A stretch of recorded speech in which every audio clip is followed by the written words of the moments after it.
adventure in Pipeman on W4CY Radio.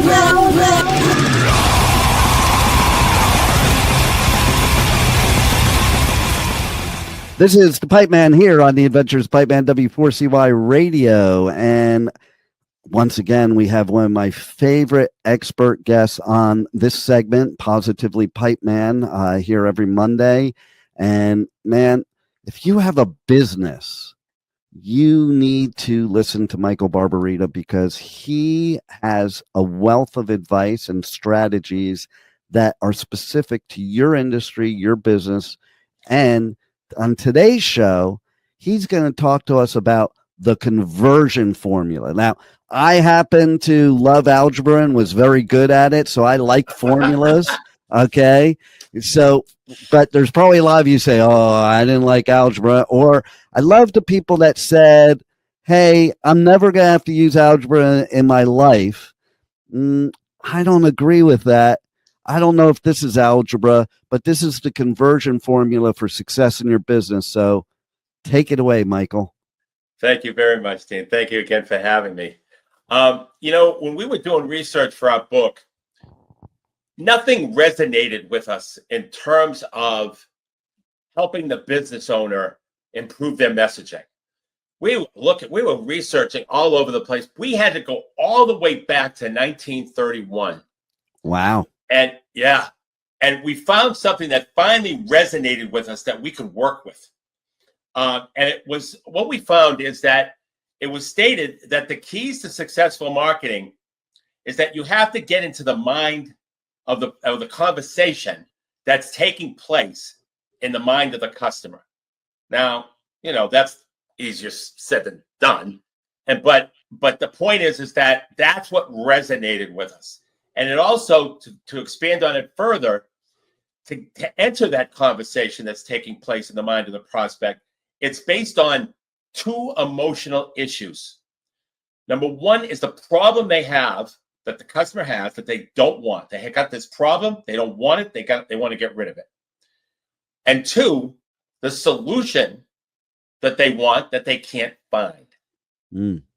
So the problem that the customer has and doesn't want, the solution they want, they can't find. That's how you can enter the conversation that's taking place in the mind of the customer. So what we did is we took it one step further and we created what is called the conversion formula. Now, the conversion formula is a 4-step formula that converts prospects into whether it's prospects into your sales process or prospects into your closing process. It works the same way, but it is a conversion technique and it's a messaging strategy, which is, in my view, one of the most important things is messaging, not what platform you're on and all that. So the formula is a 4-part formula. It needs to be done in the right order, otherwise it doesn't work. Like any other formula. And it's, if you have water is H2O, 2 parts hydrogen, 1 part oxygen. If I give you 1 part hydrogen, 1 part oxygen, you don't have, I don't know what you have, but you don't have water. No.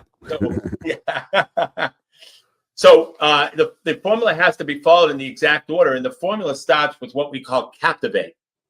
And captivate is that problem that the customer has and doesn't want. It's that emotional first hot button. It's a headline, or it's the first thing that you say in your networking group. It's the first thing that your customer comes in, or prospect comes in contact with when they come in contact with your company. So it's that first thing. Second step of the formula is called fascinate. And that's the solution they want that they can't find. So you captivate them with the problem, you fascinate them with the solution. And then the third step is what we call educate. You see, because you use those 2 emotional hot buttons, the problem they have, they don't want, the solution they want, they can't find. Now you got their attention. Yeah. Because it's hard to get people's attention. But once you utilize those 2 emotional hot buttons and you do it correctly, you now have their attention where you can actually explain why your solution to that problem is superior to the competition.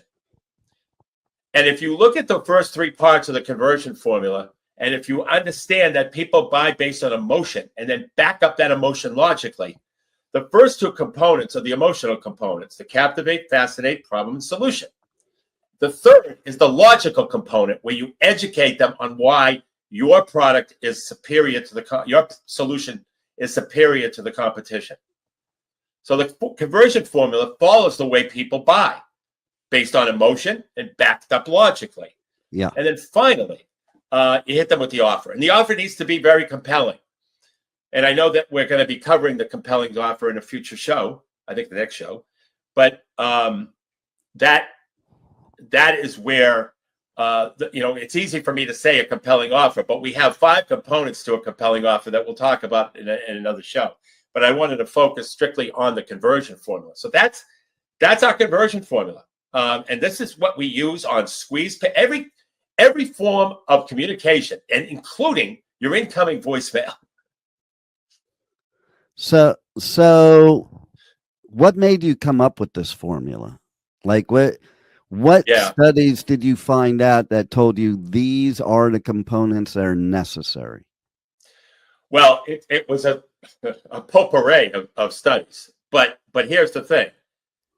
What we set out to do is find a way, what we think is a relatively easy to understand way of explaining to the business owner the importance of messaging, and here's how you do it.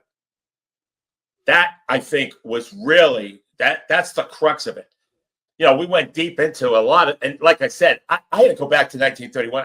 I couldn't find anything that resonated. Wow. With our thought process of trying to help a business owner understand that messaging is the critical component, and how would they go about messaging? Is there a simple way to do it? And that's where we came up with the conversion formula. And how many people do you run into in your career that really don't even know what their messaging is? What we found, Dean, is that 95% of business and financial strategies used today are identical to your competition, and they don't work. So to answer your question, 95%. It's a very true and accurate number. And if you look at, if anybody who's listening owns a business and they go to their competitor's website, they're going to see the same stuff that they're doing. Same stuff. Great quality, lowest price, great location, great experience. We're family owned, all that stuff that the customer really doesn't care about. They care about solving their problem. Yeah, no, and it's funny you should say that, because it amazes me how many people are the number one best bookseller. I know. Have you noticed that? I've noticed that the other day. I have not met, and I've dealt with lots of authors through the years. Right. I've never met an author that's not a number one best book and bestseller.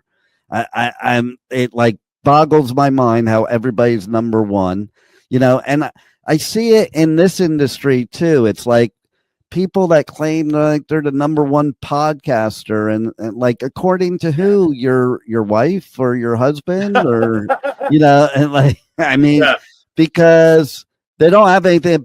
And what's interesting about that, I used to see it in the financial business too.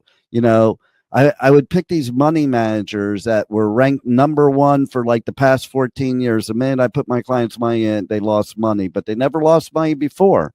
And I was always, even in that business where it's regulated, it's like, how do people get away with that stuff? And what I found, okay, this is going to be interesting if you didn't know already, but in the investment business, there's actually a term that allows you to fluff it a little bit, and that's called puffery.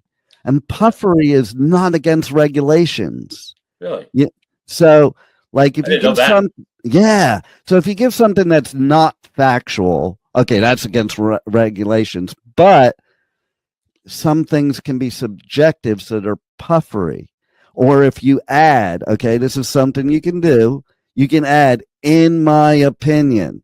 As soon as you add, in my opinion, it's like you didn't just give a fact anymore. It's just, even here when we're doing podcasting, okay, it's interesting. So YouTube is very strict on what people say that may be untrue, unfactual, violates certain things. And so basically, when you read on YouTube how to avoid getting strikes or getting your stuff taken down, one of the big things it says is, we won't take it down if it's your personal experience, your story, or in your opinion. And it's all over like that. So yeah, everybody in your industry is probably saying they're the number one bug killer, Right. the number one car dealership, and maybe in some survey somewhere they are, and that's how they Right. get away with it. You know, it's like, but I think we have to dig deeper than that, and the uniqueness, like you said. See, the fact is if you're entering an industry and you're doing exactly the same as your competition, why do the people at your competition need to come to you if you're doing exactly the same? They don't. That's right. That's right. And quick question before I add to that. The word "could" in the investment world, like, you could make 100,000. Is that allowed? It seems to be allowed too, right? It is allowed as long as you balance it with risk. So it always used to be like this. Okay, so you invest 10,000 with me right now. If this does this, you could make this. Okay. So you're adding these variables if it does this, okay? But then you also in that business have to go to the other side and say, but understand that, you know, without risk there is no reward, and so you could also lose your money, you know. But going back to one of your steps, the offer. This applies to financial business totally because I did it a million times. Okay. So if I could tell you that you could risk $10,000, and you might lose it all, but you wouldn't lose more than 10,000. But right. If this did this, you could make 50,000. Would it be worth it to you to risk the 10,000 to make the 50,000? They'd say yes. Great. Let's get started. And basically, you know, what you're saying to them is you're making a much better offer that is tempting to them. That doesn't necessarily have to be, it's factual if the if happens, but whether that if happens. Now, and you never know too, because you look at gold right now. I had people in gold at $150 an ounce. Yeah. Would I have ever believed in a million years it would be at $3,300 an ounce? Never in a million years. I was like, I remember it was like 52 was the all-time high, and that's because the Hunt brothers cornered the market. And so I used to pitch that. But I'm like, but it's never going to get to 52 because that was an anomaly. But I'm sure you'd agree that from between 150 and 50, or not 52, that was silver, gold. 800 ounce, you know, between, you know, 150 and 800, I'm sure you'd agree that you'd have a pretty good chance of making money, right? You know, stuff like that. And so, yeah, it's interesting. Like, you make the offer has to definitely outweigh the risk is the first thing I think of. Right. Absolutely. And you know, one of the things that we do, Dean, is inside reality versus outside perception. The inside reality of most companies is that they're fantastic. Yeah. All right. And that they really do some really great things. But the outside perception is they're just like everyone else because of their messaging. Yeah. You know how I prove that one, by the way? Go ahead. People that want to be a guest on your show or my show or any show on this network. Because when I get guest requests, I say, so why should you be on my show? And the number one answer, survey said, is because I have great content. Do you know what my response to them when they say that is? So does everybody else. Yep. I'm like, so do 8 million other podcasters. Now what do you got? And That's where they need your help, because they can't answer that second question because they're so focused on they have great content. Right. And, believe it or not, where I really noticed, where this really woke me up, the inside reality versus the outside perception, is in the food business. You would be amazed if you went to a food show. You would be amazed at the deliciousness of all these unknown food brands. It's unbelievable. Okay, right. Unbelievable. The greatest sausage in the world is not in your grocery stores. It's in these small little mom and pop companies. And when I said, man, the inside reality there is that they got something fantastic, but the outside perception is they're like every other sausage or whatever.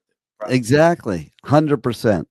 So how do people reach out to you to find out more about this aspect of it, and basically how they can talk to you to strategize for them to have the things that they need in their business? In other words, present you with the problem and you help them find the solution. Excellent. Yes. So what we do, Dean, is a little different than most. We help, we ask people to participate in a book interview, because we're always updating our book, because business is always changing. A couple of months ago, we were talking about high interest rates and inflation, and we still are to a degree, but we're also adding tariffs to the mix. So because of that, we believe our strategies work in any economic environment, but we'd like to constantly get industry information to prove what we already know. Yeah. So we ask people I'd love to interview any business owners that's listening for the next edition of my book. Just go to nextstepcfo.net/contact and fill out the contact form. And in the message section, just put book interview, and I'll send you a calendar link. And the way the book interview goes is it's 60 minutes on Zoom. I present strategies for my book. I ask you what impact that strategy would have for business owners who would implement it in your industry, mostly an industry perspective. And then I document it for the book, and that's it. And I promise you this, you'll learn business and financial strategies through that book interview that your competition isn't doing. I love it. I love it. And you even have a free, the current version of the book, free to download for people, and free advice on your podcast, radio show. Tell everybody about that and how to connect. NextStepCFO.net to download the book. It's free. Also, my podcast is sitting at powerfulbusinessstrategies.com, and our show is on Mondays at noon Eastern on WC4Y.com. And my co-host and I, Chucky Obio, run that show. And I'm going to add something, because you did, when I go and I interview like rock stars and I have them do a station ID, they do something you just did. What's that? It's W4CY.com. That's right. You said WC4Y, which a lot of people I did. You did. I did. I transfer. See, I'm dyslexic. Everybody does it, and but I think now people are paying attention more, and they're definitely going to go to W4CY.com for your show, the same place they are right now, so they'll remember it. Well, thanks again for a great episode, a great talk, and thanks for being on the Adventures of Pipeman. Love to be here. Thank you for listening to the Adventures of Pipeman on W4CY Radio.